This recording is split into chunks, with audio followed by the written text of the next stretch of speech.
I'm Dustin Boyer, and this is My Point 4 Cents. I'm Raechel Whitchurch. I'm Matt Bacon. I'm Andrew Southworth, and this week we're talking about Spotify automatically tagging AI-generated music and excluding it from their algorithmic playlist, along with Suno's extremely low download limits they're imposing going forward. We're talking about booking tours and festivals, and also the unique aspects of promoting shows, and probably just music marketing in general, in the Australian market. Then behind the paywall, we're going to talk about social media marketing and touring, and how to know if you're ready for an agent. So the spicy topic that we're starting before we get into the spicy topic, Raechel, do you want to introduce yourself for us? Oh, yeah. Andrew. Andrew, how could you forget about me? You're special it guest felt like from we Down might Under. do an introduction in the booking tour section. Right. No, I'd like to have my intro now because, it's 7 a.m. in Australia. I got up and fed 2 babies to be here this morning. So, what did you do this morning, Andrew? I woke up at 11 a.m. So yes, that sounds like a hard life. Well, I'm Raechel Whitchurch. I own and run Sure Thing Agency here in Australia. And funny story, me and Matt, I've never met Dustin, never met Andrew, except for right now, 10 minutes ago. Matt and I connected online on Instagram.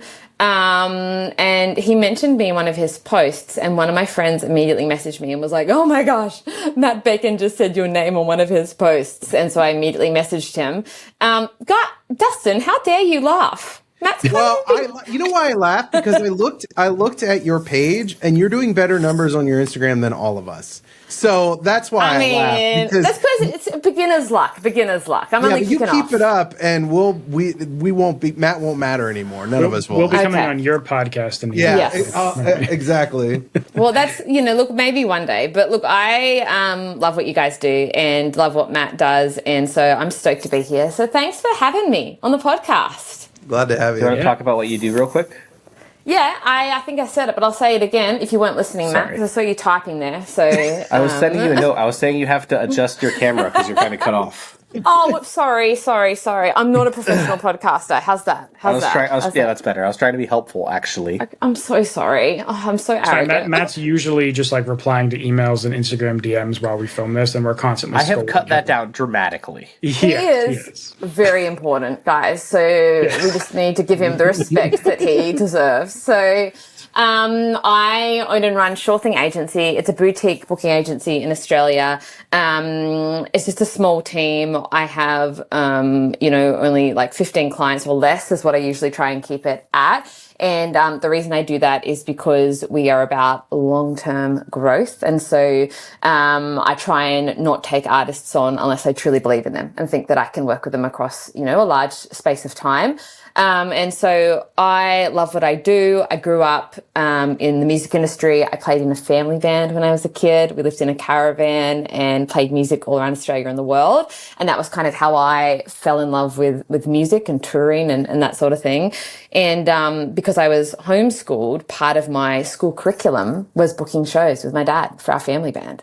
And so that's where I sort of, got my industry interest, and then got married super young in my early 20s, took my first job in Sydney at a booking agency, and sort of felt like had my very soul ripped from me, like by how dirty the music industry was. So I left after 3 or 4 years, went and worked in charity for 5 years to try and redeem myself. And then I came back and then started my own agency. And so just trying to fight the good fight, right? And, booking agents are some of the most hated people in the world, and rightly so. Terrible people, usually. And so I feel like I'm just trying to, do my job well, be able to sleep at night and, help the world find music that I love. So that's it. That's the story. That's a hell of a backstory. I do so many consulting calls, and I don't think I've ever heard the family band backstory. That's awesome. Really? Yeah, I've never met someone who was in a traveling family band either. So it's very culty, right? When you're just we're in a family band, country music. You guys all wear robes and do seances at midnight or anything like that? No, it was more of the Jesus loving variety. So the other way around. But no, it was a good time, and I feel like I'm one of 4 siblings, and so we all love music, and just grew up like my parents were really big on it doesn't matter the genre, it just matters that the music's good, and so we would listen to just such a huge variety. We'd have Hank Williams on, and then we'd have Linkin Park. Like just honestly, just a huge variety of music, which is great. That's fantastic. I didn't know that agents were so hated. I've not heard that. Really? Well, I don't know. Maybe it's a Nashville thing, but the agents are like revered here in Nashville. Like, yeah, right. No, I mean, I feel like, all you have to do is like jump onto some of my reels and just see like how much people hate me. And all I've done is suggest that they should, I don't know, make a spreadsheet. And that is that might just be I'm like, hey, you should make content. And artists are like, how dare you? Yeah, truly. Well, like, I think it's just because they're like negotiators, right? And so I think it's like people, look, a lot of the time, I think agents don't have much music skill. They're just, good negotiators, hustlers.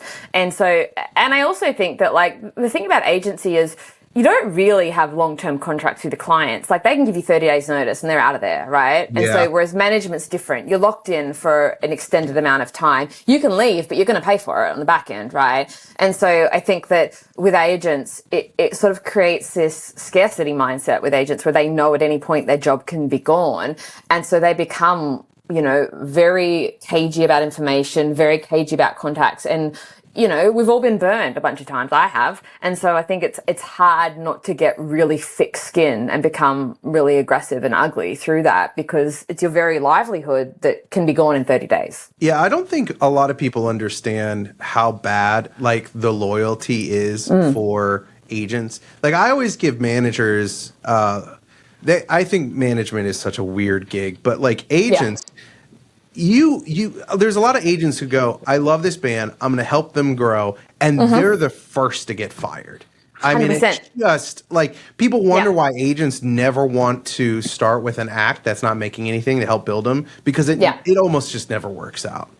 And you work for so long for no money, right? Yeah. Like, and people don't understand, like, you've got these baby acts that go out, and I got in trouble for calling acts baby. Is that like, you guys call them baby acts, right? Like when they're starting out. Okay, no, someone got very angry with me online that actually said baby acts, because it was very disrespectful of me. And so anyway, I didn't know that was such a point of contention. So younger emerging acts, sometimes by the time I pay like my team to create a contract, send worksheets out, all that sort of stuff, I actually am losing money on the bookings when I'm starting out, which is quite common for agencies, right?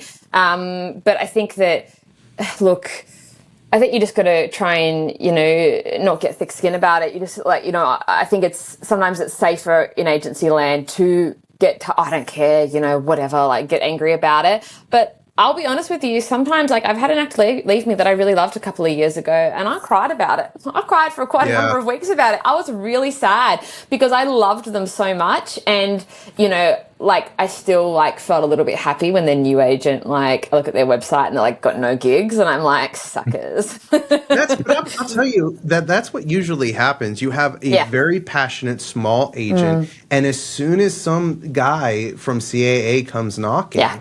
And because all the artist hears is, oh, you're going to get me on festivals. But those CAA artists will literally turn down club gigs because it's not worth their time. They lose money on it, like you said. Like I said, They'll throw them on a couple of festival stuff, not book club gigs. And the artist is like, I went from playing 100 dates last year in clubs to doing like 4 festivals this year. And the clubs I booked myself. And so artists are so quick to fire that agent. And I'm like, keep that agent. Like, that's the one who believes in you, the one who fought for you and will continue to grow your markets. Well, there's sort of an interesting push-pull in my experience where I think there's a tremendous amount of value to being the highest earning client on an agency or in the top, like, 5%. Yeah. We'll say. Because, like, the agent works for you, right? And that's cool,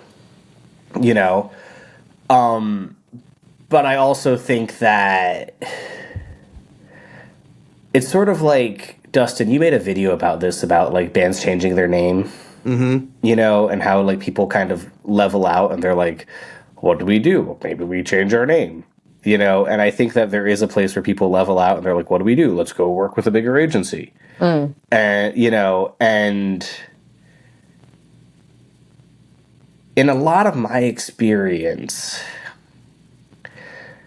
if you're genuinely that hot and like people care about you, it doesn't really matter who the agent is. Great. Because if you're super hot, like you can tell your agent like, hey, can we try to do this to your festivals? And because you're big, you get them. And now, obviously, if you get a bigger person, maybe they already like almost have that much tighter relationship to get you onto that festival. But it's I've seen it happen a lot where even with bands I managed, where I advised against firing the agent, and they wanted to do it, and I was like, fine, it's your band, and then it didn't work out because.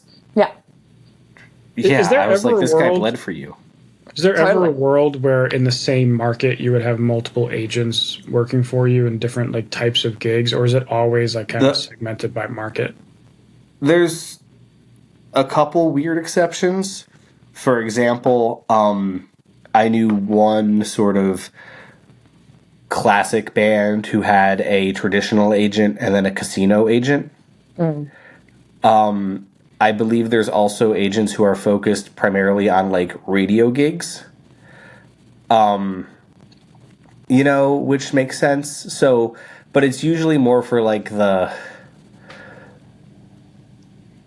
quote unquote atypical stuff that you might have multiple agents in a market for. Would you say that's accurate, Raechel?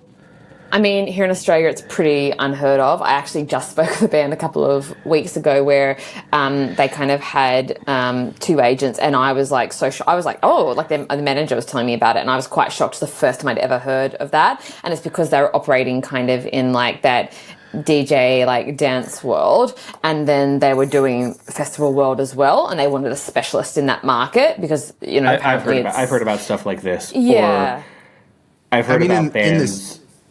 Well, I was going to say in the States, there's a lot of agencies who focus on different regions. Like my buddy works at Universal Attractions, and he covers like the Southeast region. And then they got a guy for Northeast. And they all pool their contacts and work together on stuff.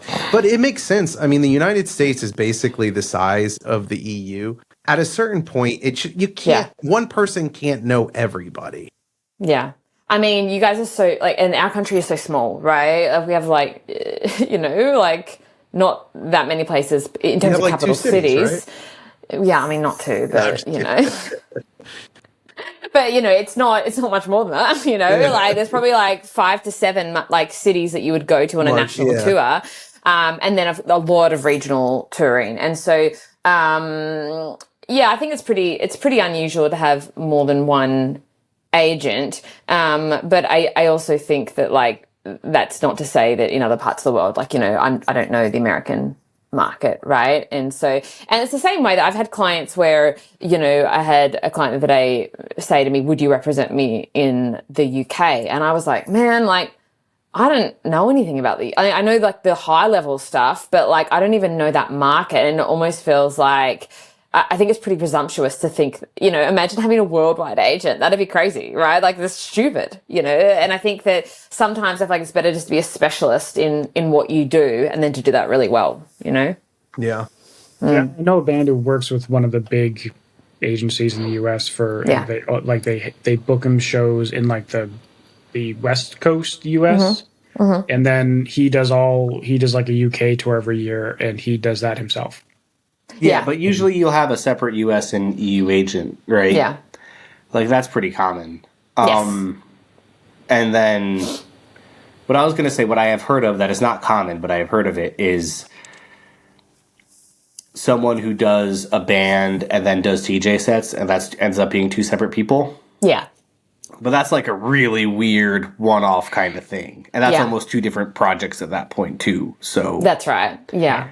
No, I agree. Mm-hmm.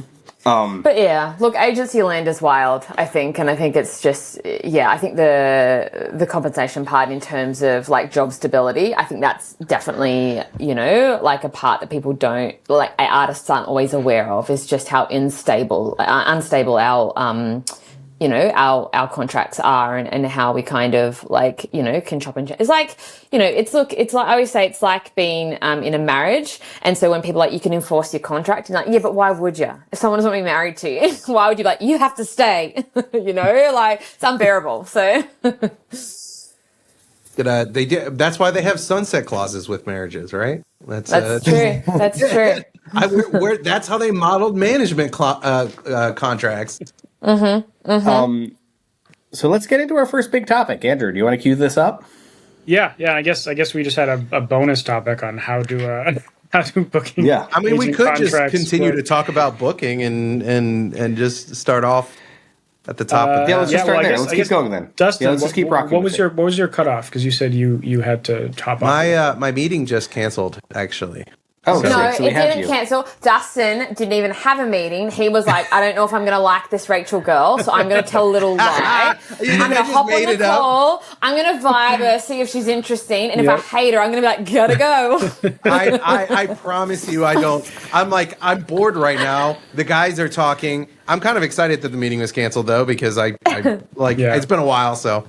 Yeah. Let's keep going on booking. Let's keep going on booking since we're already talking about it, and now we get to extend the watch time for all the people who just clicked to hear about the spicy AI news. You have to there you go. Longer. Yeah, we're gonna start. Bait and switching you because that's. They probably already heard the news by now, though. They've been googling anyway. it while we've been talking. Yeah, but they don't have our expert analysis. That's true. Anyway, yes. So something I wanted to address for the listeners, the way that Raechel and I became friends was she made a really good Instagram post about what you need to do to get on festivals. I was going to share it with the group. And I really like your content format, Raechel, because I kind of enjoy it being in a caption rather than it being like what we do. But do you want to talk about this for a second? I'm just not good at talking succinctly. So I was like, I can't talk on camera because I'll go into a huge... I'll go into a huge... hey, I just want to point out that you started this sentence before by saying my friend Raechel. And I just wanted to acknowledge that Matt said we were friends. So just in case anyone didn't hear that. But yes, I decided to do videos like this because I was like, I don't know how to succinctly... Like, I need the time to kind of... Yeah. Think about what I want to say and to say it in a manageable way. And so but do you want to talk us through? Yeah. Do you want to talk us through this approach to booking festivals? Because I think it's really smart. Yeah. So I just think that, look, if you don't have an agent and you don't want to have an agent, there is no reason you can't pitch yourself for festivals. And I think it's moderately easy. I think 95% of artists just, look at it and think it's too hard and don't have a system. And I think systems are a really, great way to get organized. I'm pretty specky. I don't know if you guys use that word, on the spectrum. And so I need to have... I've never heard anyone say that before. I was going to say, I thought that was a slur based on who said that to me the first time.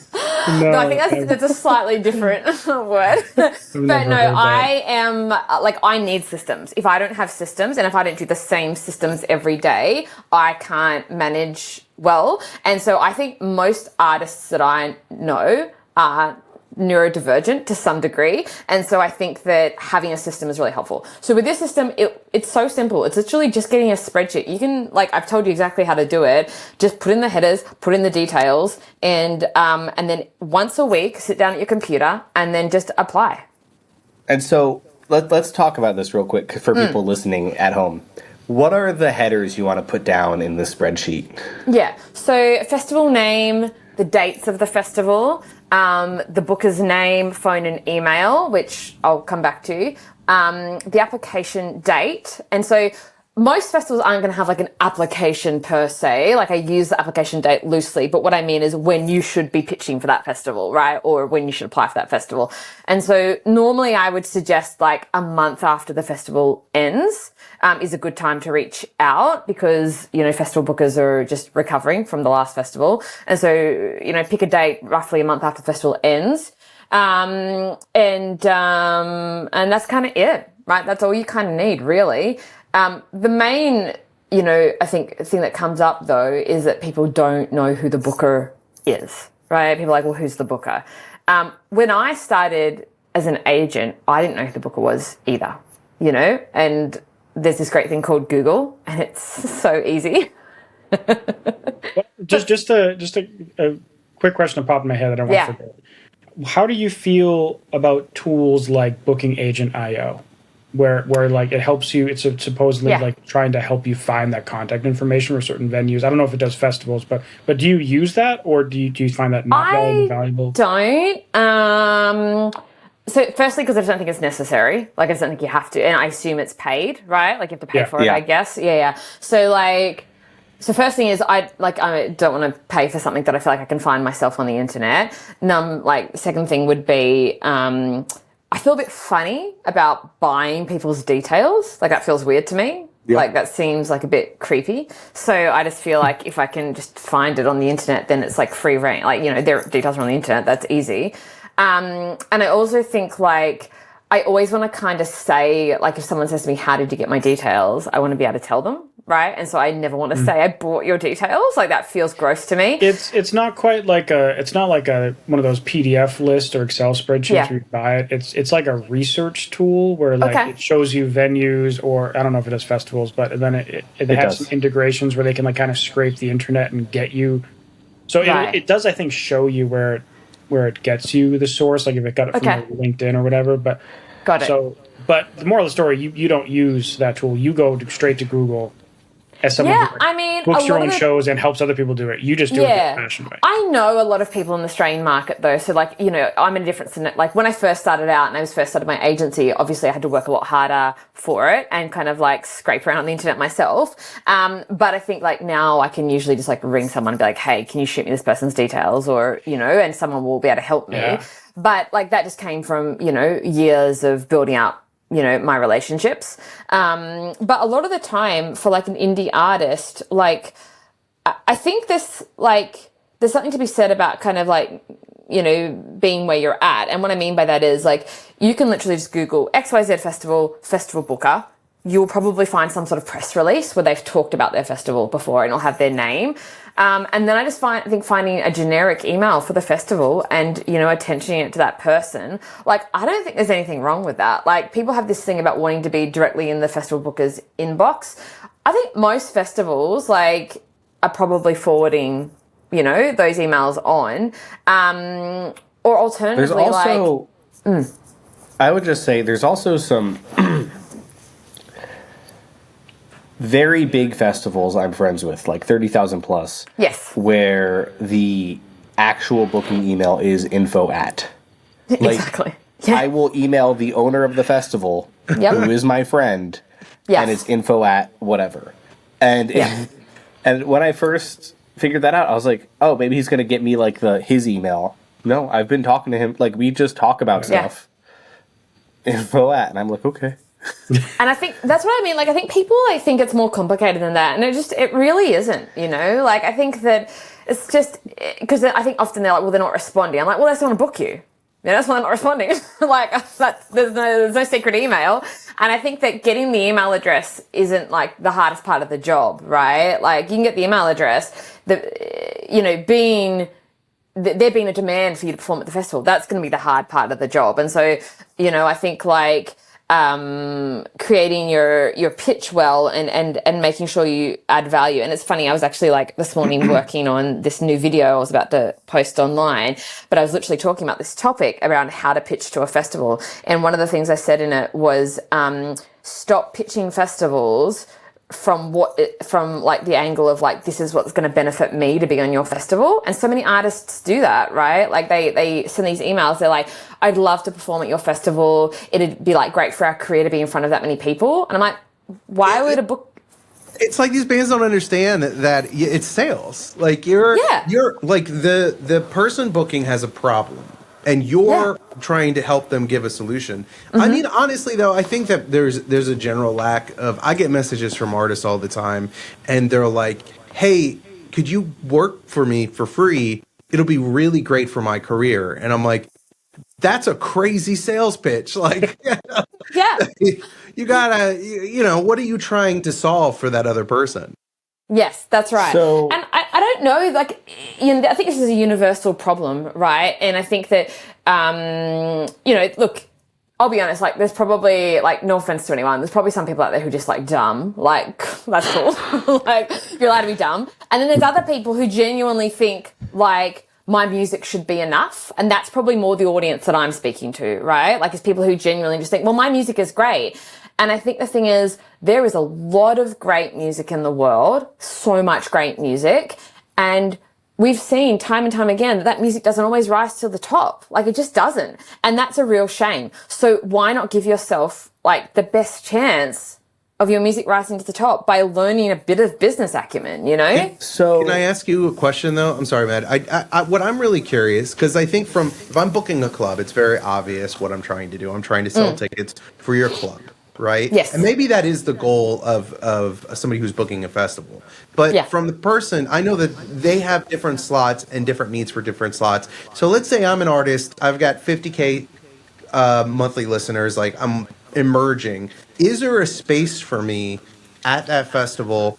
And what am I selling to them? What problem am I solving? It's a great question. So I think that... Okay, a couple of things. Number one, there are always going to be emerging artist spots on a festival. There just always are going to be, right? And they're going to be low paying, like that's the reality, and they have to fill those spots. So firstly, there's like budget constraints for those low spots. That's the first thing, right? Is, are you willing to treat a festival like a marketing exercise? If you don't have huge demand, are you willing to treat it like a marketing exercise? Maybe go there, cover your costs, and be in front of those people. That's the first thing, right? The second thing is, researching these festivals and knowing what their lineups are like. Are you like, do you work cohesively with that festival lineup? And I see so many artists pitch for festivals.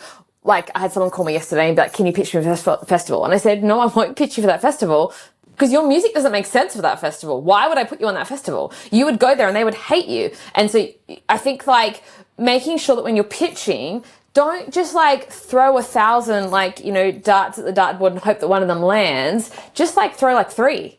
And like, do you know what I mean? Like, pick the festivals that you think, I'm perfect for this festival and here's why my music makes sense. So I think, that's the second thing, making sure that, you would work in sonically with what's going on at that festival.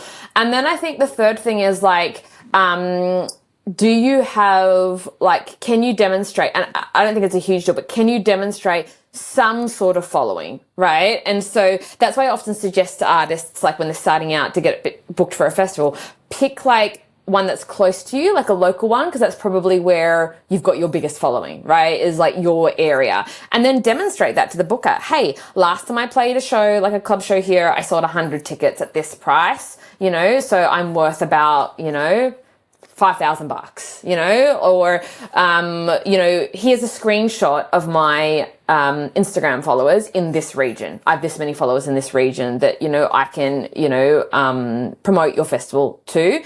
The reality is people aren't probably going to come out exclusively for you, but I think it does show to the booker that you're considering what their goals are versus just what's good for you.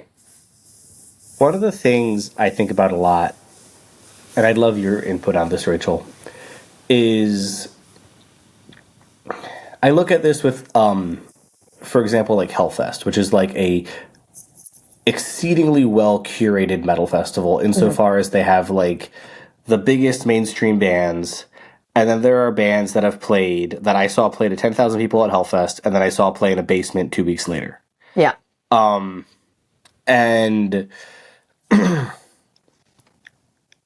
and I think part of it, in my experience, is like, if you can help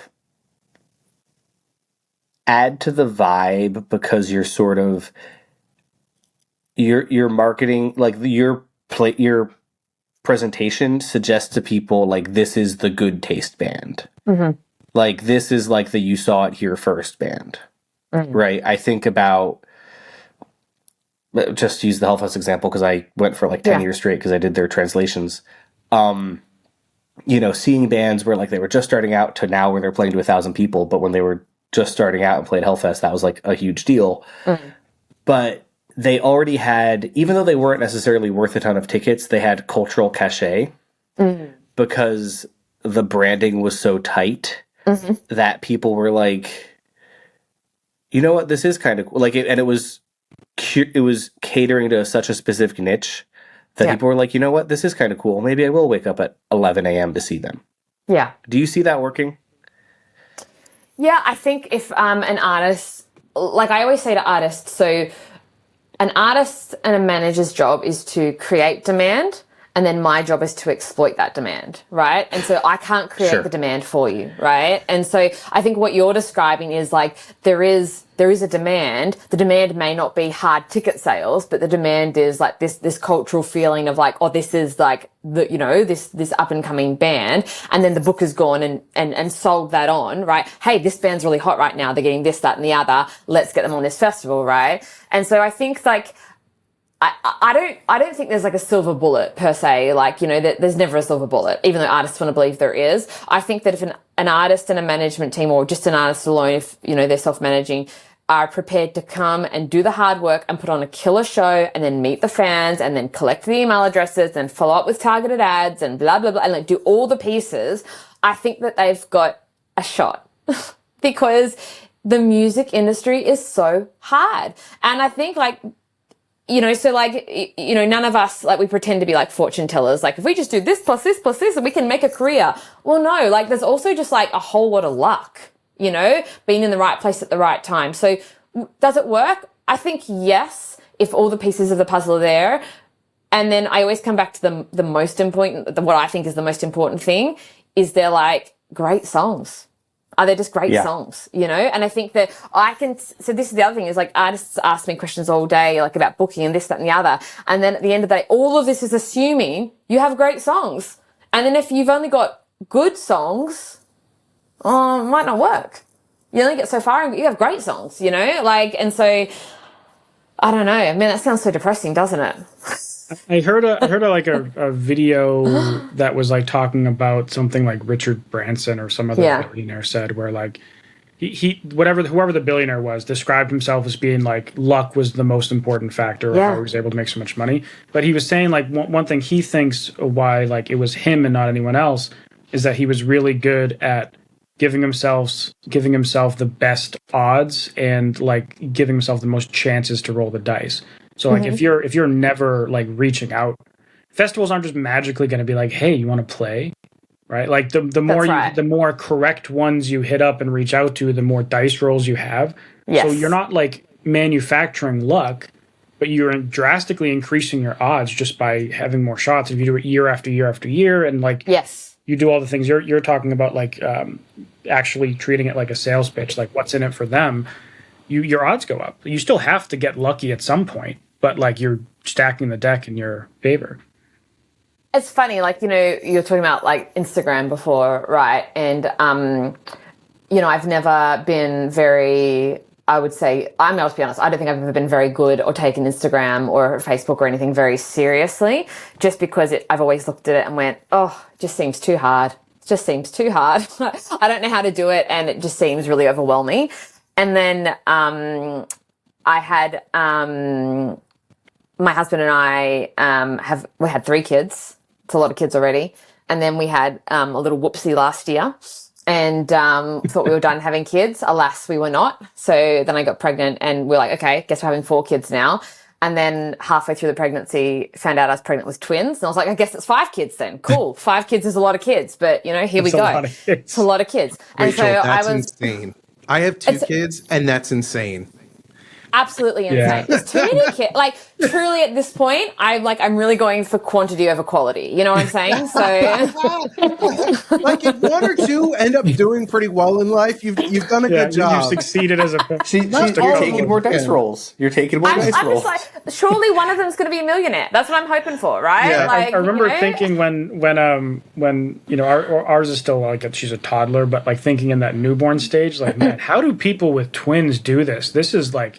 Having 2 of these little monsters would be Last night, guys, I slept no more than 40 minutes at a time last night. Like the twins just woke up over and over and over. And my poor husband, like as we were just both just looked at each other this morning, and I was like, I'm so tired. I'm so tired. Anyway, it is what it is. But, you know, look, you can be tired and happy or tired and sad. So I'm just going to be tired and happy. So it is what it is. But the point I was trying to make was, so this is a long-winded way to make this point. So I was like, when the twins get to this age, I'm going to tackle this social media thing. I'm going to give it a crack, right? I was like, I don't know how to do it, but I'm going to figure it out. And so I literally put a note like in my calendar that was like 9 months in the future. And then I got to that note in like the reminder in my calendar. I was like, okay, here's the date. And so I spent 2 weeks, every time I sat down to like breastfeed my babies, I was like scouring the internet, reading all the information on Instagram. And then it came the time, I was like, okay, I've just got to start posting something. I just got to start doing something. And I was like, I don't know how to do it. I'm just going to do what it says and give it a crack. And so I started, you know, doing the old trial reels that I read about. Back to your point, Andrew, like the reality is my failure rate was like 100% before because I didn't do anything. But then I was like, well, all I can do is try, right? And so then I tried and then I was like, oh, okay. I had a little bit of success and then I had a little bit more. And I think like, for me, that was really like the dopamine was high. You know what I'm saying? Because I was like, I did what it said and then it worked. And I think a lot of the time, like I see artists sit around and talk over and over and over and over again about how hard it is. Yes, it's hard. If you don't want to do it, just don't do it. Or even better, have a hobby because music still has inherent value as a hobby. It really does. Like, I think music, it wasn't created to be monetized. It was created to bring joy into people's lives. Like my family comes around, like we come around, we all grab the guitars out and we all sit around playing music together all the time, right? None of us, like, you know, I occasionally dabble in like, you know, making records and things like that, but no one else is like doing music professionally. We just enjoy making music, right? And so I think that you don't have to, and this all comes back to this, like, you know, we want people to validate, you know, us, right? I just want to point out, you just said you occasionally dabble. You had a #1 Australian country record. That's true. I did. And do you know what? That doesn't, and that's a great point. That's a good insight into how, like, I think that people need to realize that even with those types of accolades, still that doesn't equal long-term success in the music industry, right? And so, you can work really hard for a really long time and still like, you know, not be able to support your family. And so I think that people have to be real about the reality of music and know that like, is there anything sadder than some old dude with his wife and kids at home and he's still like trying to have a crack at it? And you're like, oh, go home, man. Look after your family. Like, I'm just like, there has to be a point where you realize that like, this is a job and like, and creating the music, by the way, like, don't treat that like a job. That's an art form, you know, that's sacred. Like the making of the music, I feel like for me. And so I'm like, that's a beautiful thing. When it comes to the back end, like the business side of it, like treat it like a business. So you've got the best chance of success, you know? But people don't always do that. Anyway. Yeah. So in my opinion, like if you want to do this seriously and you want it to be your job, you have to take it seriously and treat it like a job. And if not, just be, you know, most musicians before they take it seriously had it as a hobby for a decade plus. That's right. If you don't love it, shoot the shot, right? It's like take a shot, like take it seriously, so you can actually look back and be like, I gave it a red hot go. I gave it a proper crack. Don't spend 20 years giving it a half-hearted crack. Just go all in, like roll the dice and give it a proper crack, and then you'll know, right? As opposed to sitting on the sidelines, being, oh, maybe someone will discover me, maybe this will happen, maybe I'll get lucky. No, give it everything, so then you know, right? And then you can like kind of be like, well, I tried, I did it, right? Rather than feel bad about it. That's what I think. Also, a lot of people, once they do it, and they really know what the job is. I've worked with many musicians who have succeeded and go, oh, I actually really don't like this job. Right? They put out their record, it does. They tour. I worked with a band. We grew from scratch, and they were doing 200 shows a year, selling out 500 cap rooms. Everything was amazing. And he was like, I miss my wife. I think I'm done. And I'm like, well, damn it. You know, but you can respect it. I mean, I totally do. I think it's a hard life. It's not, you know, and if you don't like, it's like the whole thing of like, if you don't like the journey, like it doesn't matter if you get to the end point. The end point's so small, right? Like you've got to enjoy the journey of like becoming, you know, whatever this end goal is. Otherwise you're going to hate your whole life. So on that cheery note, let's move into something weirdly positive about AI. Yes. Good news. Some good news. Yeah. Andrew, do you want to cue this up? I can't wait to see the email Reddit crying about it. So a couple of massive AI music things have come out, and at the time we're reading this is like secret embargoed information, but by the time you're seeing this video, it's public. So that's why we're doing this now. But Spotify is announcing a new AI generated label they're calling AI personas. So essentially in Spotify for Artists, you can manually tag yourself as being an AI persona. So you can disclose that your project is an AI generated project. But they're not just relying on manual disclosure. They also have their own AI that is like detecting which songs on the platform are AI generated and tagging artists that are AI generated. And so they're automatically going to be flagging, and I think Matt just pulled up the picture. No, I didn't. I did. Did you? Oh, Dustin did. Okay. But yeah, so we have some visuals here, and this is coming in like September or something, but it's coming to Spotify for Artists in August. But basically, like right under the artist name, it'll say AI persona, and it also shows it in a few other places, like in the artist badges and all that. So basically, like if you're an AI artist, you can no longer hide under the ambiguity that you're not verified. You're going to be explicitly labeled. Now, they do have an in-platform appeal process. So if you're a human artist that gets mischaracterized as AI, which is 100% going to happen, right? Like, there's no doubt about that. People are going to get misflagged. Then there is an appeals process, at least. And now the biggest thing about this, that's already like, cool, they're going to label it, right? Huge win already. If you're labeled as an AI persona, you're excluded from all editorial and algorithmic playlists. Ooh. So no more, like if you open up radio on Spotify, you will theoretically never get an AI generated track because AI generated tracks are no longer eligible for algorithmic placements. That is the massive bit. Like that's the massive. And I can tell you, as an avid Spotify user, it has almost pushed me off the platform because I'll be listening and I'll just hear. Now, all of it's not. So I got tricked in on a song the other day for like the first time, but most of the AI stuff, it's just not good. And so when you're jamming to something and then it's just like, here's some slop, you're like, come on. So I think Spotify would not be doing this if there wasn't a financial incentive. I think that their users have made it known to them, probably through the data. Probably not speaking out loud because the louder voices always prevail. But I think through data, they've been able to see, hey, people aren't using this as much, and they seem to be skipping these artists, and these artists happen to be AI. That I think that they've decided, like, okay, this makes sense for us. But I'll tell you what, the biggest way that AI artists are making money is off the algorithm. There are not AI fans. People aren't going and discovering artists that way and going back over and over. I mean, I'm sure it's happening, but most of it's through the algorithm. And so this completely crushes and puts money back into real artist pockets. And they've kind of like behind the scenes already were throttling AI music in the algorithm pretty severely. They never made an announcement of it, which I thought was weird.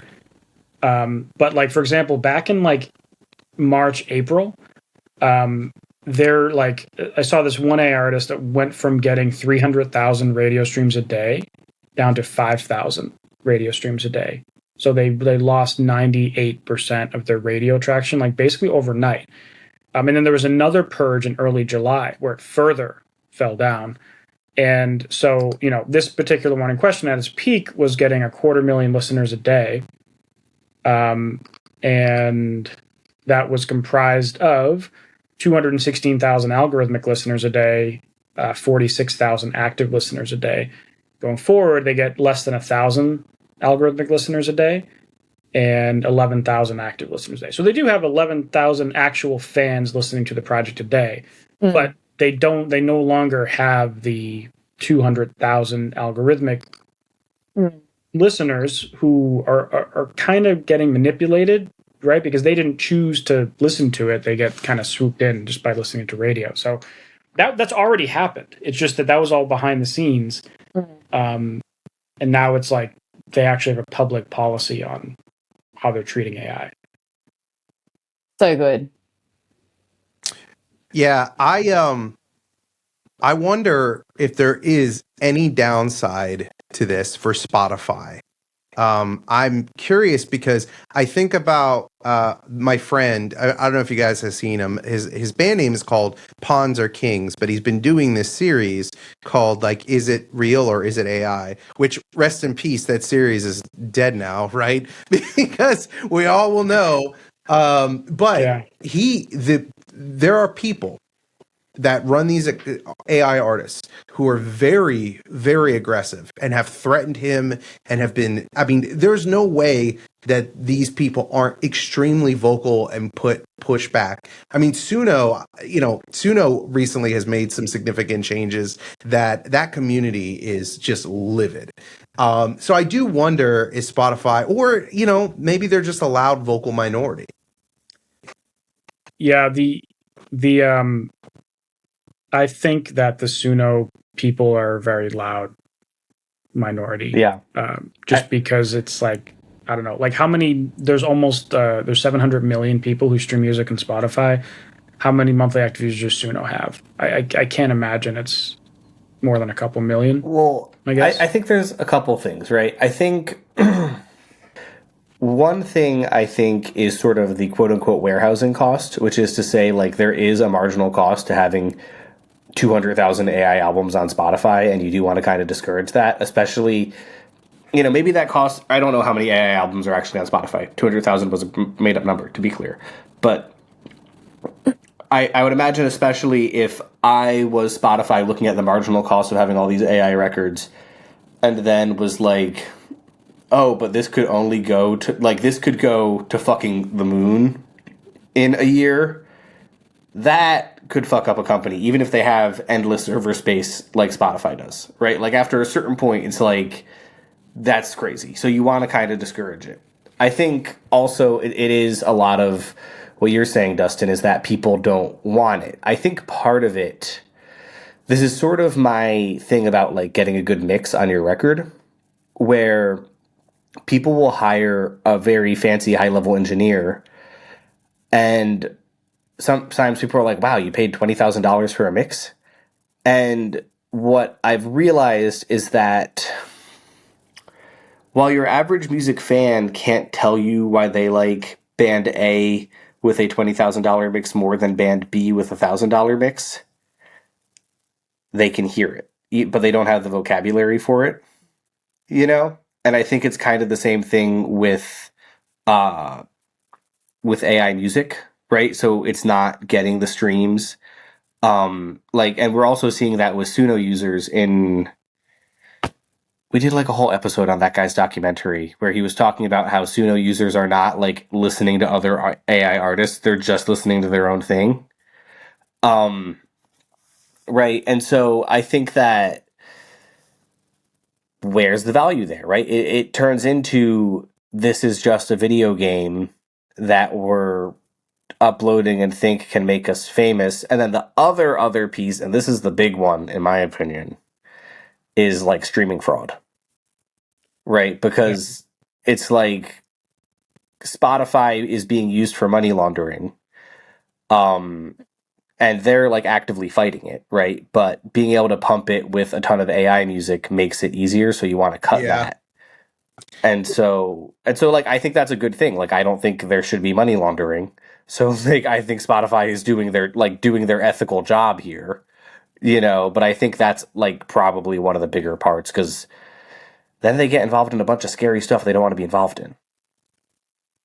I wonder. Yeah, it also still allows, like, if someone is using AI to actually do something artistic, or they're doing it because they love making it, whatever the reason is, they're still allowed to upload their music and monetize it and do whatever they want. It's just they're not going to be able to siphon off the royalty pool in such a substantial way. So, like, I think they managed to like solve the problem without actually harming the AI people who are doing some cool things with AI music. Do you know what? I feel like I'm not educated enough on this topic, which is why I've been quiet, because I feel, like I just don't know enough. Like even just then when you were talking about Spotify, the money laundering, like I wanted to stop and be like, can you explain that to me? I actually don't even know how they're using it to launder money. And is that common? Not like, do people know that? Like I don't know that. Not everyone knows that. That's actually a good question. Basically, yeah. Correct me if I'm wrong. I'm trying to pull from a half memory, but they're uploading a record to Spotify, getting fake streams on it, and then taking the payout. But how do they launder the money though? Like where does the money come into that? Like if the fake streams are like bot streams, is that what you mean? Yeah. Yeah, so imagine if you have $1 million that you made through selling drugs. Yes. Whatever. I can only imagine. And you need to be able to prove, like, you need to get that money legally. Like, it needs to be money that you can use. So what you do is you go and you buy bots or some type of music marketing services or whatever. And you can sometimes pay for bots in like crypto or whatever, right? So you can pay that with the money, with the unclean money, and then now you're getting money coming in to a taxable account through a distributor that you can just show the government, hey, look, I made all this money from music, but it was funded through drug money. Got it. I'm well versed in cleaning drug money. I just didn't know how to do it on Spotify. So yeah. I just actually was asking for information so I could try it out. I only know from Ozark. But I'm going to use it through. I'm going to use it through my actual music, though, so it looks like I'm a genuinely successful artist. Well, and if you think about it too, it's so much easier with AI because the amount of albums that you can produce and put into a playlist and just make a ton of money. They also use the bots to trigger the algorithm too, which is. I'm super glad they're completely stripping it from the algorithm because I think that'll decrease the botting activity like crazy. Right. Okay. That's wild. Like I just had, I guess I just had no idea. And I think that, I think it's so sad that music is a part of that. Like, I don't know. It just feels so icky, doesn't it? Like that it's like something so beautiful, like is made so dirty. It feels really gross. I mean, hasn't that always kind of been the case with music? Or really any industry. Criminals will do it with trash compactors in New York City in the mob in the 60s, right? Yeah. There's always a grift. So, there's always going to be grifters. And it's the job of industry companies that are leading the industry, like Spotify. They're the ones who can cap the grift. Yeah. And honestly, like, there's so much better things to grift. Like, AI music doesn't even make that much money. Like, there's other things that they should focus on. Go back to garbage trucks in New York City, please. Yes. Laundromats, all sorts of things. Yeah, laundromats, sure. And there was another huge change that came out. At least I got it today. Suno sent out a change in its terms of service. Which, if anyone doesn't know, Suno is by far the dominant AI music platform. If you're on a pro plan, or I think it's called Pro, which is it's a $20 a month most people have, you can only download 20 songs a month. So up until now, you've been able, you could generate like 1,500, 2,000 songs a month, and you could download all of them if you wanted to, and then upload all of them to streaming services. Now you can only download 20 a month. Right. And they're watermarking all of those releases so that it's easier for platforms to flag them as AI generated. So not only is Spotify throttling it, the platform making the music is severely like one out of 100, giving you 100 times less downloads, which also really solves the problem because now you can't just upload hundreds of songs a month or thousands of songs a month, which I've seen people do, like upload thousands of songs in a month. They would need now like hundreds of Suno accounts to do it, which makes the whole thing no longer financially viable, I think. It's also because of it's funny because it's sort of like, again, like I always viewed Suno kind of as like a video game, right? And this kind of like limits how much you can play the video game and to a certain extent. Like you can still make songs in it, but like you can't keep them in the same way. And yeah. Do you think all this activity has to do with the law that was just passed in the EU? Like, what it feels like everybody's been putting pressure on, the industry's been putting pressure, but like, why now is everything caving all at once? I think that EU change is a big part of it, but also like I think the US even has several states that have been pushing through different legislation on marking different AI generated things on social media platforms and whatever. So I think that's why it just seems too coincidental that like Spotify and Suno had these massive changes all within a week. Like it's been a crazy week for AI music news. I mean, it's good. It feels like a real turning point out of the Wild West. And sometimes the Wild West is good in the music industry, but I feel that AI music, like the fact that it is just so clearly ripping off catalogs of music, this has been a long time coming. And I love that these companies, I mean, look, that law was passed in the EU, but the United States, nothing. So the fact that they're policing themselves and trying to work this out within the industry is I think, good. What I wanted to kind of talk about with Raechel today was the Australian music industry, because that's really interesting and different. But you were saying kind of before the show, Raechel, that Australia is like the third largest music market. Do you want to talk about kind of how you perceive the Australian industry compared to the rest of the world? Yeah, so I think, look, like most things, I think everything changed in, 2020, 21, like for all over the world with all sorts of things, but particularly for music in Australia, what we sort of had was, we had no internationals for so long, and because we're so far away as well, we don't always get included on, world tours because we're so far. Immediately following, the pandemic and all of that jazz, we had so many artists touring Australia, so many internationals. It just felt like every man and his dog was here touring. I remember going to Sydney. I live 5 hours from the nearest city, and I remember going there to see, I think I went to see Blink-182 play when they came, because Tom joined the band again and I couldn't miss, right? Had to go and see him.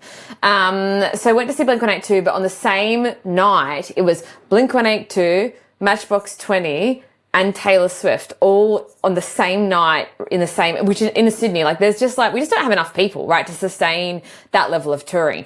And so what it sort of did is almost like decimated our local market. Right. And so our local artists have struggled hardcore for the last few years because we've just been smashed with internationals. And then add on to that, the rise of country music. And then that's just been even further exacerbated. Right. And so we've had just constant touring. I don't know what the festival market's like in the US. I think because your guys' country is so big, it kind of, you can sustain a high level of festivals. We honestly, like sometimes we have too many festivals, and then you just have festivals fall over constantly because it just can't sustain that level of, activity. So I feel like the current state of the Australian market is a huge amount of internationals constantly coming in because I think we're like the third or fourth largest touring market right now. But then our local artists are really struggling to have people come out, and the ticket prices also are just so high for all of these touring acts that we had a study happen, like our local body did a study on money spent on music.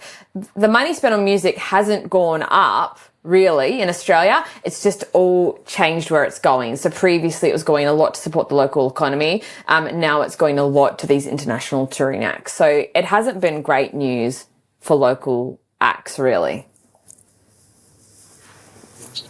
No, I mean, Funny that makes sense. I've heard people say like the US has so many like awesome music festivals and it's a big market, but like it's funny because the US is so big, like there's none near me. Like there's no cool music festivals near me that I go to because they're all like in other places. But isn't that another thing? I've heard a lot of people complain that live in Australia and tours, that everything's like really, really far away from each other because the way your cities are, they're kind of like on the outskirts, and the middle is just like There's nothing. Yeah, there's kind of nothing in the middle. Yeah, that's right. It's pretty vast in like kind of the middle of Australia. And I think that, Australians are pretty used to traveling. Like if I want to go to a concert, I'll just drive 5 hours, and then drive 5 hours home the next day. And so that's like pretty normal. Like we do have an airport where I live in this regional town, but it's like very few flights and very expensive. And so it's just like a drive. But yeah, our country's just a lot different. Like all our capital cities are kind of, on the outside. I think one thing I will say, we do have historically, definitely when internationals come, they'll do the capital cities and that's kind of all they'll do. We have Perth, which is on like the west coast, and a lot of the time Perth misses out on concerts because it's kind of like, it's similar, not the same, but similar to your east and west coast, right? They're so far from each other. And so a lot of the time people will favour the east coast because there's more cities to visit. But I think that we have seen is that local artists are becoming more invested in regional touring, and so what we'd call like regional centres. So cities that are not capital cities, but they're kind of big regional centres, and so that's meant that we have had a lot more touring acts going out to like you're saying, Andrew, like these smaller cities and visiting there. And it's also, I think, artists also trying to avoid the capital cities because that's where all the internationals are going. So yeah, no more internationals. We don't want any more. Stop coming. Well, because one of the interesting things about international artists in Australia, in my experience, is frequently, even if you're a pretty hard touring artist, you're only there every 3-4 years. Yes. And so every time you go, people kind of, the perceived value of international artists is much higher because it's like, I may not get to see them for another half-decade. Exactly. Yes. And that's exactly the same, like, what I was saying about the Blink-182 thing, right? I was like, if I don't go, I'll never see them. Yeah. Yeah. Like, there's a world where they don't come back for a decade. And... See, it's like the same thing for Australian bands coming to the States on the opposite end. Like, there's so many bands that, like, they just never come here, and it makes me sad. But it's because it's... Your visas are so expensive as well. Yeah, like it's really expensive for us to work there. There was a touring, this actually would have been good to go over. Somebody posted on the music industry subreddit a bunch of data they collected on touring in general and its decline. And international decline to the United States for touring it's just been decimated because of the price of those visas. Like there's just zero point in doing it any longer. Yeah, even for Canadians too. Yeah, like Canadians was actually the most significant dip. I guess they used to have some carve out where it was cheaper or easier, or whatever, and that expired or something. And they were telling me that like they're not bothering coming to the States this year or whatever because there's just not in Trump's America. It's not good. You think at least for Canada we would they're like our sister country. You'd right think. next door. I don't trust them. Putting it out there.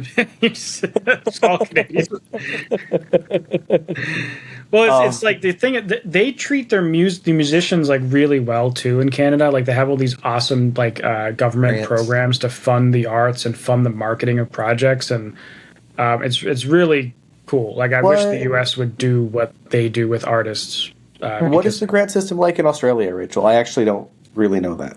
We have a lot of grants in Australia. Yeah, our government. A lot of people might say it's not good. I think it is good. I think it's quite good, and I think that they do a lot to invest. Like we have export grants, like to help people cover the costs of breaking other countries. Yeah. I also think though that one of the downsides, it's the whole supply and demand thing, right, that we were speaking about before. So sometimes, like there are some acts in Australia where I'm like, your whole career is just grants. Like that's how you've made your career. Yeah. And you guys probably have that there as well, right? Where you're just like, there's no real numbers there. It's just government not funding. in the US, but I see it. I live in Norway. Yes, that's right. And I do obviously a lot in Europe, and there's definitely people where I'm like, this isn't a real label.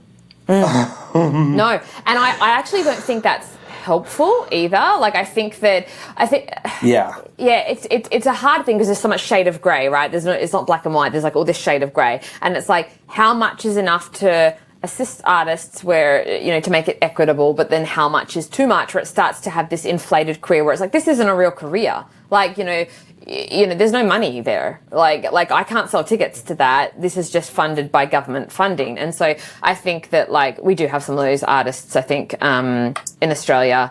And anytime there's any government thing, there's always going to be people milking it, and it's just about managing that, I guess, you know. And it's like, you don't want to throw the baby out with the bathwater, right? So it's like, you don't want to just be like, well, we shouldn't do any because there's some that exploit the system. Like, I think it's still, you know, like, not everyone should. There are artists who genuinely, you know, utilize that funding to actually further, you know, like the Australian music industry in other countries. And I think that's a good thing, you know, for our country.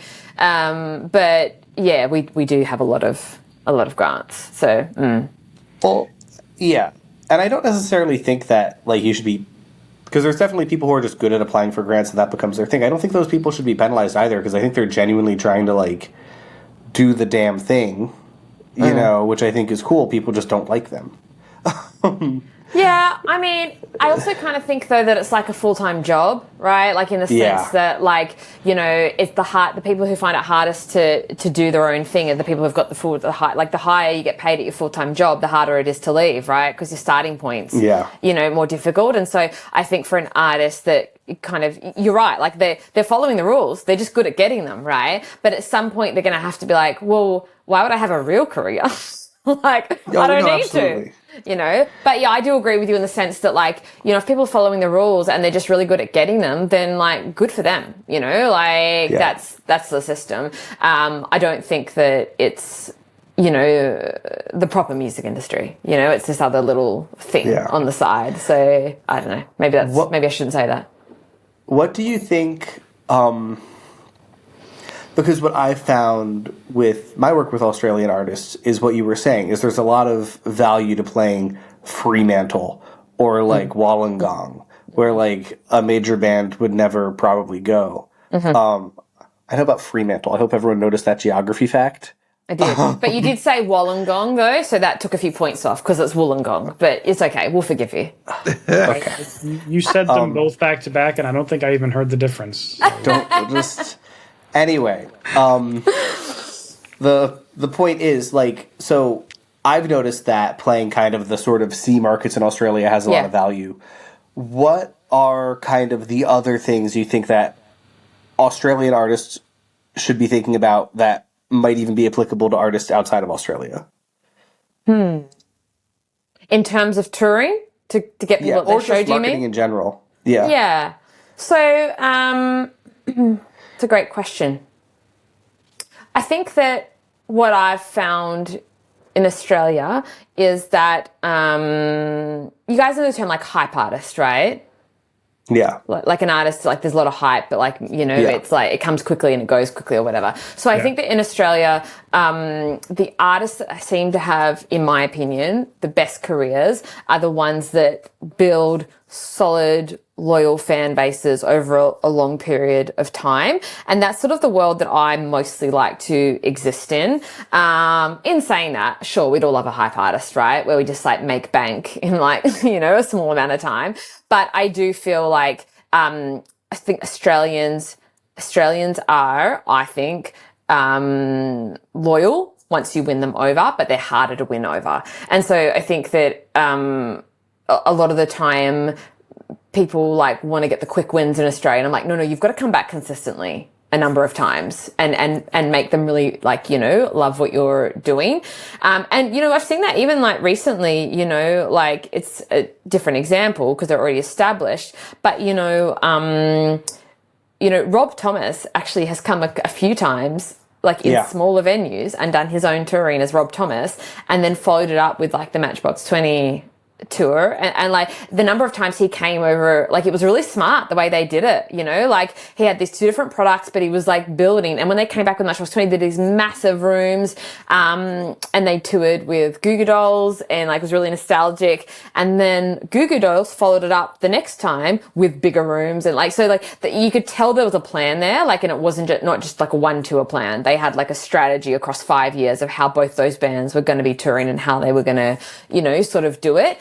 And another thing that I liked about the way that Rob Thomas did it as well, and this is just speaking to like supporting the Australian market, is I think, I don't know if this is common knowledge, but Rob Thomas apparently is like quite well known for picking the support acts for his tours, like hand picking them. And so he got one of my artists, like I pitched one of my artists, and they, you know, took them to him, and I didn't realize, you know, usually it's a promoter or management or whatever, and the artist just signs off on it.